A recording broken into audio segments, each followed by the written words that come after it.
ሰላም እንደምን አላችሁ ቤተሰቦቻችን። በዚህ ሰሞን ያገኘናቸው መረጃዎች ወደ እናንተ እናደርሳለን። ለዚህ ዩቲዩብ ቻናል አዲስ የሆናችሁ ሰብስክራይብ የምትለው ምልክት በመጫን ቤተሰብ ይሁኑ። ያላችሁን ሀሳብ አስተያየት በኮሜንት ሴክሽን ላይ ጻፉልን።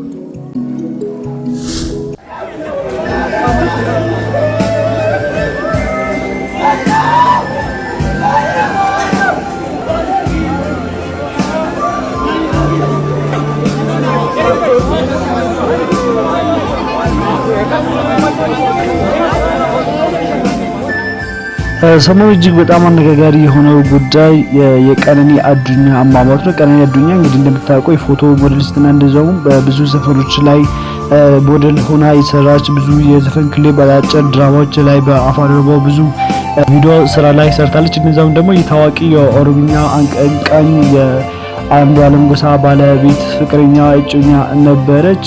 እንግዲህ ዛሬ አዲስ መረጃ ደርሰናል። ስለ እሷ አሟሟት አስመልክቶ ፖሊስ ያወጣው አዲስ መረጃ አለ። እሱን ከመናገር በፊት ዛሬ ማለትም መጋቢት 11 የሷ ልደት የሚከበርበት ቀን ነበረ።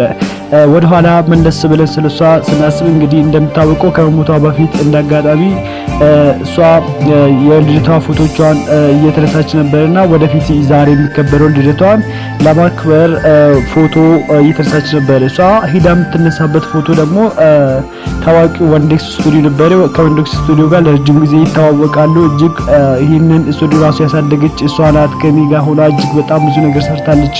ለስቱዲዮ እድገት እጅግ በጣም ትልቅ አስተዋጽኦ ያበረከተች ጓደኛ እህቴ ነበረች ብሎ ወንዴክስ ወንደበሰን ራሱ እየተናገረው በሚዲያ ያስተላለፈው መልእክት ነበረ። እንግዲህ ከ10 ሰዓት እስከ 1 ሰዓት አካባቢ ነበረ። ከቀን 10 ሰዓት እስከ 1 ሰዓት እሱ ጋር ቆይታ እንግዲህ ዛሬ የሚከበረውን ያው ፈጣሪ አልፈቀደም እንጂ ዛሬ ልደቷ ይከበር ነበርና ዛሬ ለሚከበረው ልደቷ ፎቶ እየተነሳች የተለያዩ ቪዲዮዎችን እየሰራች እዛ ስቱዲዮ ጋር ቆይታ አድርጋ ነበር። እንግዲህ ልጁ እንዳለ ከሆነ ወይም ደግሞ የወንዶክስ ስቱዲዮ ባለቤት እንደተናገረው ከሆነ በዛን ቀን እሷ ብቻዋን ከጓደኛ ጋር ብቻ ነበረ መታ ፎቶ ስትነሳ ነበረች አለ። ነገር ግን ደግሞ የአርቲስት አንዱዓለም ጎሳ ማናጀር የሆነው ለሊሳንድሪስ ለቢቢሲ በሰጠው ቃለ መጠይቅ ላይ ከሷ ጋር ሄዶ ነበር። አንዱዓለም ጎሳ እዛ እንደነበረ የተናገረው እውነታው ግን እንደዛ እንዳልሆነና ብቻዋን ከጓደኛ ጋር እዛ እንደነበረችና ፎቶ ፕሮግራሟ ላይ አንዱዓለም ጎሳ ከሷ ጋር እንዳልተገኘ ነው። እንደ ጉዳዩ እንግዲህ ሰሞኑ ያገኘናቸው መረጃዎች ብዙ መረጃዎችን አግኝተን ነበረ። ከዛ ውስጥ የተጣሩና እጅግ በጣም ብዙ ሰዎች ያነጋገረ ፖሊስ ያወጣው መረጃ ምንድነው? ቤታቸው ፍተሻ ሲደረግ የአርቲስት አንዱዓለም ጎሳ እንግዲህ ታውቃላችሁ በቁጥጥር ስር ውሎ አሁን እስር ቤት ነው የሚገኘው። ቀጠሮም ተይዞለት ለ14 ቀን እንዲራዘም ተደረገ። ጠበቃው ደግሞ እንዲወጣ በዋስ እንዲወጣ ጠይቆ ነበር። ይሁን እንጂ ምርመራው ተጠናቆ እስኪያልቅ ድረስ እዛ እንዲቆይ ነው ፍርድ ቤቱ ያዘዘው። እንግዲህ በፍርድ ቤት ትዕዛዝ ፖሊሶች ወደ አንዱዓለም ጎሳ ቤት ሄዶ ምርመራ አድርጎ ነበረ። ምክንያቱም በዛን ቀን እሷ የሞተች እለት እዛ ቤት እንደነበረችና እዛ ውስጥ እንደሞተች ነውና እዛ ቤት ውስጥ ምርመራ ሲደረግ እጅግ በጣም የሚያስገርም ነገር ነበረ የተገኘው። እንግዲህ እዛ ቤት ውስጥ የተገኘው ምንድነው? የሲን ረከቦት ስር የሚነጠፍ 2 ምንጣፎች ነበሩ። አንዱ ሌላው ላይ ተጠቅልሎ ነበር የተቀመጠው። አንደኛው የላይኛውን ስነሳ ሁለተኛው ላይ የተገኘው በጣም በደም ተጨማለቀ ነበር። ሁለተኛው ምንጣፍ በጣም ደም በደም የሆነ ምንጣፍ ነበርና እዛ ምንጣፍ ላይ በጣም ብዙ ደም እንደነበረ ነውና እንግዲህ ይሄ ነገር ወዴት ነው ጥርጣሬው የወሰደው ወይ ደግሞ ፖሊሶች ወዴት እንዲጠረጥሩ ነው ያደረገው?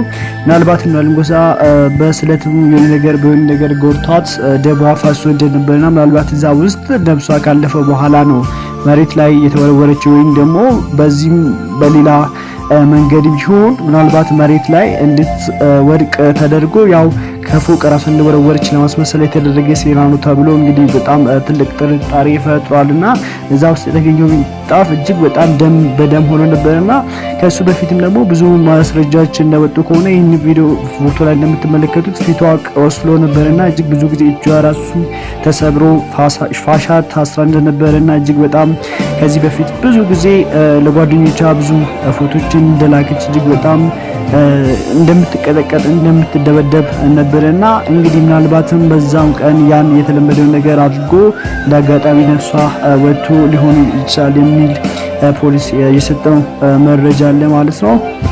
ስለዚህ ጉዳዩ ዞሮ ወደ አንዱዓለም ጎሳ እያመለከተ እንደሆነና ወደ አንዱዓለም ጎሳ የዞሬን እንደሚገኝ ነው። ይሄ በጣም እጅግ በጣም አሳዛኝ ነገር ነው። እኛም በአንዱዓለም ቦታ ሆነን ስናስብ እንደ ፍቅረኛ እንደ ባለቤት እኛ ብንሆን ይሄ ነገር እኮ አሁን እነሱ ታዋቂ ስለሆኑ እሱ ታዋቂ ስለሆነ የወጣ እንጂ በእያንዳንዱ ሰው ቤት ያለ ጉዳይ ነው። ባልና ሚስት ይጣላሉ፣ ብዙ ግጭቶች ይፈጠራሉ፣ ብዙ ነገሮች ይከሰታሉ። ነገር ግን አብዛኛው በምስጢር በድብቅ ነው የምታልፈው። ምክንያቱም እነሱ ታዋቂ ስለሆኑ፣ ጊዜው ሶሻል ሚዲያ ስለሆነ፣ የሚዲያ ጊዜ ስለሆነ በጣም ኤክስፖዠር ስላለ ነው እንጂ አሁን ይሄ ነገር የምታልበ ሽምግልና የሚፈታ ነገር ነበር። ነገር ግን ደግሞ ሄዶ ወደ ነፍስ በሌላ ነገር ሄድና እኔ በእውነት በጣም ነው ያዘንኩና በአንዱዓለም ቦታ በሆነን ብናስብ እጅግ በጣም ሰው ወዶ ሚስቱን የሰው እንትን የሚጎዳ የለም፣ ወዶ አይደለም። ምናልባት ይሄ ሰይጣናዊ ስራ ካልሆነ በስተቀርና እድሜ ልኩን በጣም ያሳዝናል። እየተጸጸተ እንዲኖር የሚያደርግ ነገር ነውና እኔ በሱም ቦታ ሆኜ በጣም ነው ማዝነው። ለቤተሰቦቿ